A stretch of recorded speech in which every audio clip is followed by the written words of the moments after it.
안녕하세요. 월간조선 정혜연입니다. 월간조선 최우석입니다. GDP 대비 국가 채무 비율이 40%를 넘어섰습니다. 문재인 정부가 집권한 지 3년 만인데요. 이 상태로 가면 오는 2022년 GDP 대비 55%에 달할 것으로 전망되고 있습니다.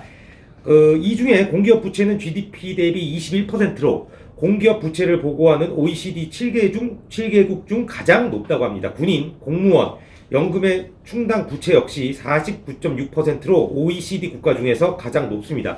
단순 계산으로 1인당 나라 빚 1,400만 원씩 지고 있다고 하는데요. 일부에서는 왜 공기업 적자나 공무원 연금을 주는데 내가 낸 세금이 들어가냐고 생각할 수 있습니다. 오늘은 그 이야기를 나눠보도록 하겠습니다. 예, 제 돈이 저희 세금이 들어가는 건가요? 들어가죠. 저 처음 알았습니다. 네. 무식한 얘기일지는 모르겠지만. 아니에요. 굉장히 저도 이제 이번에 기사 작성하면서 많이 배웠는데 네. 경제 기사가 조금 복잡하고 어려우니까 그렇죠. 제가 이번에 이제 저희 인터뷰를 해주신 많은 학자분들이 정말 네. 쉽게 설명해 주셔서 네. 정말 감사를 드립니다. 네네. 우리나라 지금 나라 빚이 늘고 있다는 얘기를 많이 하잖아요. 그렇죠. 이제 국가 부채 얘기를 하는데 정확히 국가 채무가 있고 국가 부채가 있습니다. 네. 채무는 당장 갚아야 할 언제까지 네. 갚으라고 명시된 돈 네. 그런 거 말하는 거고요. 그다음에 국가 부채는 좀 더 광의의 개념입니다. 네. 그런데 국가 채무는 중앙정부와 지방자치단체가 진 빚, 네. 당장 현금으로 나가야 될 네. 지금 이제 680조 좀 넘었다고 얘기하는데 지금 GDP 대비 국가 채무 비율이 45%를 넘었다 이렇게 말하는 것은 이 국가 채무를 네. 얘기하는 거고요. 네. 이게 전부가 아닙니다. 음. 우리나라는 그 비영리 공공기관이 있고요. 네. 비금융 공기업도 있고요. 네. 나중에 돈을 돌려줘야 할 공무원 연금, 국민 연금도 있습니다. 그렇죠. 네. 이것은 우리가 지금 당장 지급해야 될 빚은 아니고요. 네. 언젠가 갚아야 할 얼마인지도 모르는 미래에 발생할 돈입니다. 네.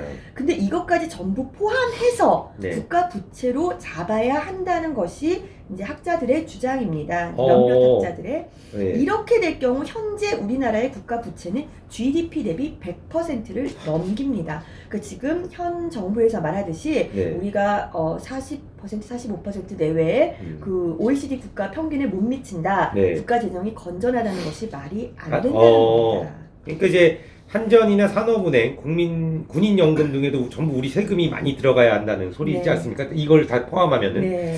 우리나라가 유독 한전, 인천공사 같은 공기업이 굉장히 많습니다. 그러면 세금도 엄청 많이 들어가겠네요. 그렇죠. 예. 일단 영국, 미국 등 대부분 선진국들은 그 공기업이 거의 없는 상태입니다. 지금. 네. 그다음에 이제 캐나다, 일본, 호주는 아직 있는데 네. 민영화를 지금 하고 있고요. 음. 그러니까 옛날에 공기업이 왜 생겼냐 하면 그 사회 간접 자본, 네. 그러니까 SOC죠. 네. 우리가 무슨 얘기할 때 SOC에 투자해야 한다 그렇죠, 이런 그렇죠. 얘기를 하잖아요. 네. 근데 이게 철도 깔고 도로 깔고 네. 이런 거 쉽게 말해서 얘기하는 건데 이게 국가 성장의 굉장히 기본적인 요소이기도 하고 또 국민의 후생 복지를 위해서 꼭 필요한 겁니다. 네. 그렇다 보니까 예전에는 그 국가들별로 이렇게 SOC 확충을 하기 위해서 네. 돈을 막 끌어오기 위해서 굉장히 애를 썼어요. 네. 그리고 실제로 우리나라도 1960년대, 70년대 그때 왜 우리 왜 전기도 잘 없고 그쵸, 이제 그쵸. 정말 경부고속도로도 없던 네. 시절 우리도 이제 도로, 철도, 에너지, 인프라 등에 엄청난 재정을 투입했습니다. 네. 그러니까 공기업들이 많이 생겼죠. 그렇겠죠. 예. 그리고 그때는 규모의 경제가 개발 시대에는 가능했어요. 네. 그 규모의 경제라 하면은 생산 이렇게 규모가 굉장히 커지면 커질수록 생산 비용이 낮아진다. 네. 뭐 물건 생산할 때 예를 들어 한 10,000개 생산하는 게 네. 100개 생산하는 것보다 훨씬 더 비용이 많아 보이지만 결국은 생산 비용이 낮아진다. 네. 절대적으로 낮은 건 아니고요. 네. 그런 얘기를 하는 건데 근데 문제는 이제 규모의 경제가 사라지고 지금 이제 그런 사라지는 세상이 왔는데도 네. 불구하고 우리나라에는 아직까지 공기업이 많다는 사실입니다. 사실 제 기억에 이명박 정부 때인가요? 그 인천공항을 민영화하자 그래서 그 민영화 움직임이 좀 있었던 것 같은데 근데 보수 쪽에서도 반대를 했단 말이죠. 진보 쪽에서도 반대를 네. 하고 근데 결국에는 민영화 기업도 있습니다. 유공이 SK이노베이션이 됐고 네. 한국담배인상공사가 KTNG가 되지 않았습니까? 네. 예. 근데 민영화를 하면 좋은 겁니까? 그게 전 글로벌 추세죠. 그렇습니까? 이번에 인터뷰를 했던 그 한국경제연구원의 조경엽 실장 같은 경우는 민영화가 잘 안 되는 이유가 정치권, 정부, 공기업, 노조, 국민의 오래 단합 때문이다라는 얘기를 했는데요. 그 대한민국 정부가 모여서 이걸 반대한다는 얘기네요. 그렇죠. 예. 그러니까 정치권 같은 경우는 정부는 정책 과제를 달성하기 위해서 공기업 기능을 좀 확대하고자 하고 네. 또 주무부처 같은 경우는 또 부처 영향력을 확대하고 네. 또 퇴임 이후에 갈 곳이 필요하잖아요. 아, 그렇죠. 공사들 많으면 거기 갈 수 있잖아요. 그렇죠. 그다음에 국민들 같은 경우도 사실은 그 이제 그 하청이나 네. 고용의 기회가 증가해서 좀 수혜다라고 생각하는 거고 네. 좀 이런 단합 구조 때문에 공기업이 좀 커지는데 네. 불구하고 우리나라는 좀 줄지 않는다라고 분석을 했습니다. 그러니까 공기업 경영이 계속 이제 나빠지고 있지 않습니까? 국정감사 때 단골로 나오는 거 아닙니까? 네, 네, 공기업이 네. 뭐 부채가 많다.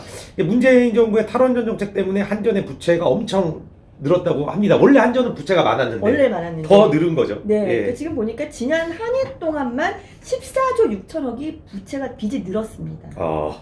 네. 그러니까 이제 한전과 발전 자회사, 한전 네. 자회사 부채가 그렇게 한 해 동안 는 건데요. 탈원전 정책이랑 신재생 에너지 확대, 네. 참 듣기는 좋은 말인데 그렇죠. 이렇게 됐고요. 또 한국토지공사의 경우에는 그 현 정부가 주거복지 정책을 하면서 네. 또 3조 원 또 부채가 늘었다고 합니다. 네. 또 이제 한국석유공사, 한국 이제 광물자원공사 같은 데도 네. 이제 그 자본 잠식 상태에 이제 빠져 있다고 합니다. 그러니까 아까 처음에 우리 정영 기자님께서 말씀해 주셨듯이 여기서 이렇게 부채가 나오는 적자가 나오고 부채가 있는 거를 우리 세금으로 메꿔야 된다는 얘기 아닙니까? 그렇죠. 예. 왜 그러냐면은 이게 부채는 여러 가지 이유가 있죠. 네. 만만한 경영이 가장 문제가 이유가 있지만 공기업 같은 경우는 국책 사업을 하다가 발생하는 경우가 많아요. 네. 그러니까 이게 나라를 위해 사업을 했는데 우리가 회사가 적자를 봤다. 네. 그러면 우리가 과연 이 적자의 온전한 책임이 우리 것이냐? 그럴 수 있는 거예요. 네. 거기다가 이제 그렇기 때문에 공기업들이 이제 경영이 어려워지면 사채를 발행하죠. 네. 근데 문제는 사채를 그러니까 사실은 적자 기업이 사채를 발행하면 회사채를 발행하면 네. 시장에서 팔리지 않아야 정상이에요. 네. 그렇죠? 근데 국가가 보증을 해줍니다. 네. 그러니까 그 공공기관 운용에 관한 법률에 보면 정부가 손실을 보존하는 것으로 명시가 되어 있기 때문에 네. 결국 공기업이 부실이 발생하면 네. 정부가 지원을 해주고 또 또 그 정부 지원이라 함은 국민 세금인 거죠. 아니 이게 공기업이 운영을 잘못해서 적자가 나면 그 공기업을 이끄는 수장, 즉 네. 말해서 공기업 사장, 네. 임원진 그런 네. 사람들이 책임을 져야 되는데 이건 국가가 지는 거네요. 근데 문제는 네. 공기업의 책임 소재를 가리기가 쉽지 않아요. 그래서 공기업을 많이 가고 싶어하는 모양이네요. 그러니까 민간 기업은 네. 당연히 CEO가 책임을 져야겠죠. 네. 아니면 그 이제 뭐 그렇게 해야겠지만 공기업 같은 경우는 국책 사업을 대신 하거나 아니면은 정부 규제 때문에 공공요금을 원가보다 낮게 유지해요. 우리 지금 네. 전기요금 사실 굉장히 싸잖아요. 네네네. 그러니까 그렇죠. 그 어쨌거나 정부 규제 때문에 그렇게 하고 있는데 그러면 이 한전에서 뭐 한전이라고 자꾸 특정해서 그렇지만 네. 공기업에서 한전 아니 우리가 지금 요금을 제대로 받고 싶다. 네. 그런데 정부가 규제하지 않느냐. 그리고 우리는 어쨌거나 공공의 임무를 수행하는 기관인데 네. 우리 마음대로 정말 딱 그 원가대로 원가에다 플러스 더 네. 붙여서 그 돈을 받을 수 있느냐. 이렇게 얘기를 하면은 근데 왜 내가 좀 이렇게 그 국민을 위해서 네. 경영하다가 이제 적자를 봤는데 네. 왜 이거를 우리가 전부 다 떠안아야 하느냐라고 물으면은 이제 책임 소재가 굉장히 불분명해지는 거죠. 그러니까 공기업을 사기업처럼 운영할 수는 없다는 얘기죠. 그러니까. 안 되죠. 그러니까 그렇다면 어차피 적자 볼 게 뻔한데 네. 그러면 적자 볼 게 뻔한데 꼭 우리 세금이 들어가야 되는 겁니까? 그러니까 공기업이 굉장히 경쟁을 해서 원가를 절감하거나 이러면 좋은데 네. 뭐 상대가 없으니까. 현실적으로는 네. 조직과 예산을 굉장히 좀 이렇게 그러니까 방만하게 경영하는 사례가 많다는 거죠. 그렇죠, 그렇죠. 이게 예. 좀 지적이 많이 되잖아요. 네. 경영진과 노조 사이에 네. 담합하고 또 적자임에도 불구하고 과도하게 성과급 지급하고 뭐 채용 비리, 네. 입찰 비리, 뭐 구조적인 문제가 굉장히 많죠. 거기다 또 국민연금하고 군인연금, 네. 공무원 연금이 있는데 여기는 군인들하고 공무원을 우리는 어떻게 구분했냐면 좀 특수 서비스 계층? 네. 그러니까 뭐냐면은 이들은 봉사하는 사람이기 때문에 은퇴를 한 다음에 덜 내고 더 주는 구조로 설계가 되어 있어요. 네네네. 국가를 위해서 일했으니까 네. 연금을 더 주겠다? 예. 그러니까 네. 그러니까 낸 거에 비해서 더 네. 주겠다. 이거를 또 정부의 지급 보직을 법으로 규정을 하고 있기 때문에 정부 지원 규모가 이제 이들에 대한 규모가 매년 늘어나고 있는 거죠. 그러니까 이제 지금과 같은 공무원은 매년 늘리면 공무원 네. 막 엄청 네. 늘리지 않습니까? 지금 문재인 정부가. 그러면 이거 연금 줄 돈은 있는 겁니까? 없죠. 없죠? 네. 예, 없겠죠. 현재 공무원 17,400명 채용하다는 것이 대선 공약이었는데요. 네. 만약에 이들 신규를 채용했다고 치고 네. 정년까지 근무한다고 하면 이들에게 나중에 줘야 할 연금이 25조에서 28조 5천억 정도가 네. 됩니다. 아니 그때 대선 기간 때 이 문제를 아마 유승민 후보가 문재인 대통령한테 질문을 했어요. 단순 계산을 해도 이렇게 돈이 많이 들어가는데 네. 그 방법이 뭐냐 그랬더니 뭐 본인 뭐 경제특보인가 뭐 거기한테 물어보라고 해갖고 좀 난리가 나지 않았습니까? 네. 예, 어찌 됐든 아까 전에 처음에 말씀하셨듯이 산은이나 산업은행이나 네. 수출입은행 등 국책은행의 부채도 국가 부채로 잡아야 한다고 이제 학자들이 네. 말씀을 하셨다는데 네. 원래 이것도 국가 부채를 안 잡고 있었던 겁니까? 협의로 치면 안 잡고 있는 아. 거죠. 광의로 가면은 잡히는 건데 네. 지금 우리가 얘기하는 GDP 대비 45%는 아, 그렇죠, 이게 그렇죠. 빠져 있습니다. 아, 예, 예, 예, 그렇기 예. 때문에 몇몇 학자들은 이 부분까지 넣어야 한다 그러는데요. 왜 그러냐 하면은 그 산은 같은 경우는 조금 다른 사기업, 예를 들어 네. 뭐 신한, 하나 이런 사기업 금융기관하고 좀 차이가 있어요. 네. 만약에 이번에 코로나 위기가 있었잖아요. 네.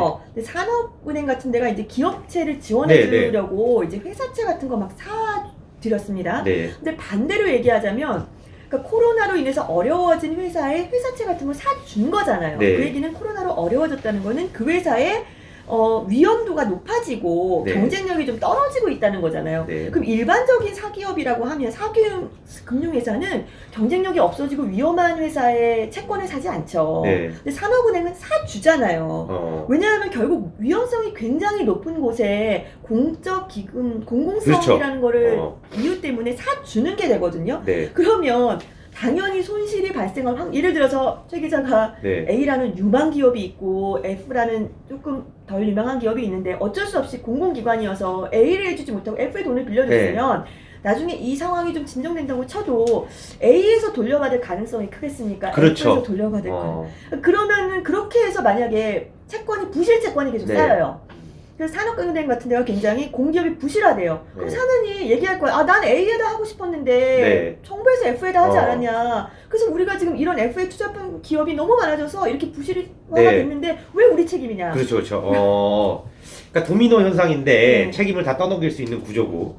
그러니까 지금 말씀을 들어보면 당장이라도 공기업을 이제 민영화를 해야 되는데 네.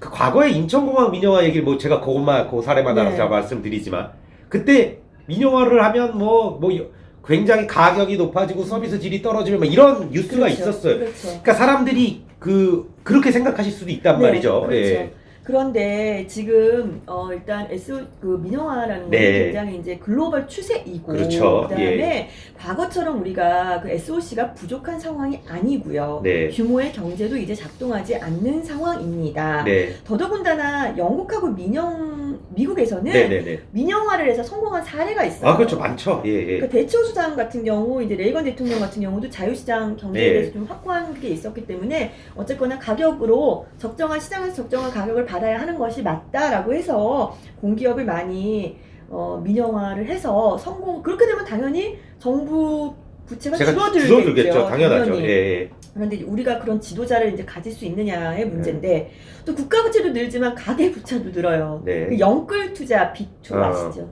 그렇죠. 저도 최근에 그 김현미 장관께서 말씀을 해주셔서 네. 그래서 찾아보게 됐습니다. 저 잘 몰랐는데 뭐 어찌됐든 뭐 영혼까지 투자한다. 예, 영혼까지 끌어서 네. 투자를.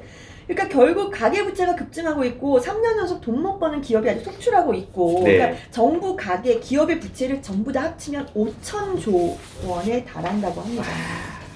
그러니까 우리나라 국가 부채가 OECD 주요 이제 43개국 중에서 네 번째로 빠르게 증가하고 있다고 합니다. 그러니까 이제 보면 이제 정 기자가 써주신 이걸 보면 주요 43개국 중 네 번째로 빠르게 증가하면서 신용주의 단계로 떨어졌다. 이게 보면 우리가 어떤 뭐 특정 사이트에서 자기네들 신용도 검색하지 않습니까? 이게 네. 떨어진 거죠. 예.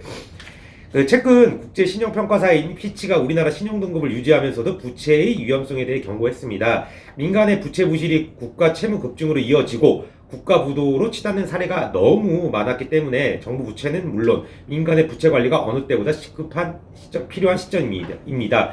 그런데 빚내도 아무런 문제가 없다는 현 정부의 시각 참으로 우려스럽지 않을 수 없습니다. 제가 잠깐 이 날씨가 좀 이렇게 한절기면 비염이 좀 심해서 방송 중에 제 코를 자꾸 이렇게 삼켰는데 죄송합니다. 그 같은 빨리 제대로 된 컨디션으로 또 잘 찾아뵙도록 하겠습니다. 네. 오늘 이 시간 여기서 마치도록 하겠습니다. 감사합니다.